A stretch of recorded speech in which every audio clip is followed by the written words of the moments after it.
One day, as a large crowd gathered to listen to Jesus, he told the story of a farmer who went out to sow seed. As he sowed the seed, some of it landed on a path. That seed didn't grow. It was quickly trampled on or eaten by birds.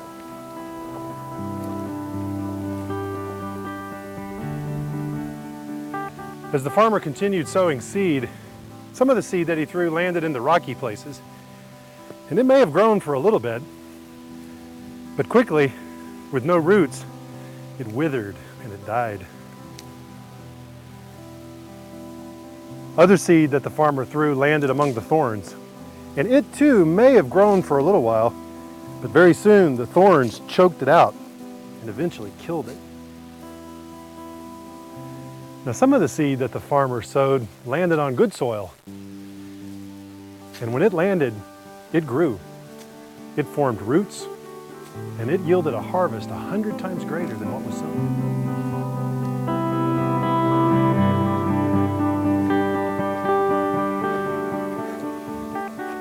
After Jesus finished telling the story, he then explained the story to the people that were listening to him. He said that the sower represents us, and the seed represents his word. Remember that the first kind of soil that the seed fell on was the path. And very quickly in the story, birds came and ate the seed, or the seeds were trampled on.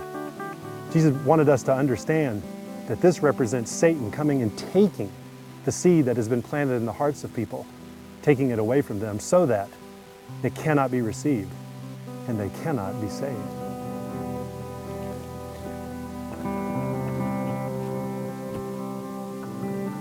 The seed that landed on the rocky soil represents a person who receives the teaching of God with great joy, but there's no roots to their faith.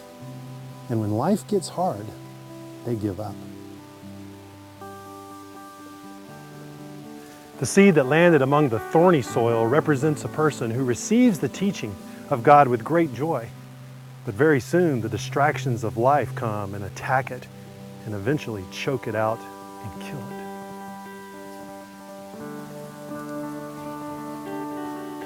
The seed that landed on the good soil, it represents a person who is ready to receive the teaching of God. As they receive it, it takes root in their heart and it begins to grow. And it produces a great harvest in their lives. One of the things that's really interesting about this story that Jesus told is that Jesus did not discriminate about where he threw the seed. He threw it everywhere.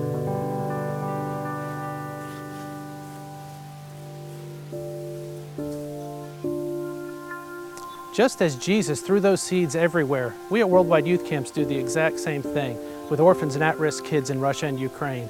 We don't discriminate which ones we try to reach with the gospel of Jesus Christ.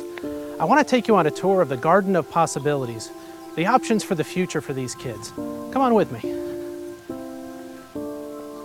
The first garden we're going to visit is the Garden of Homelessness and Joblessness. Unfortunately, 6 out of 10 orphans in Russia and Ukraine are going to end up living here by the time they're 19 years old.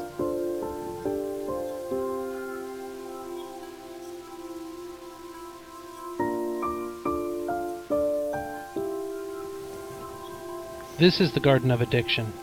By the time they are 3 years out of the orphanage, 40% of the children will be addicted to alcohol or drugs.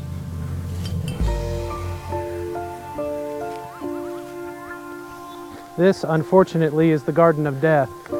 1 out of every 10 orphans in Russia and Ukraine will commit suicide by the time they're 19.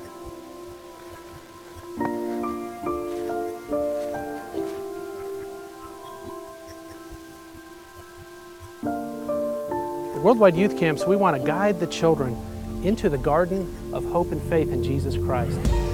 This is where they can live and thrive and grow for the rest of their lives. In order to get here, they have to avoid the other 3 gardens. Worldwide Youth Camp's mentors work with children from the time that they're in the orphanage, young and in the orphanage, through orphanage graduation and on into young adulthood to guide them into hope and faith in Jesus Christ.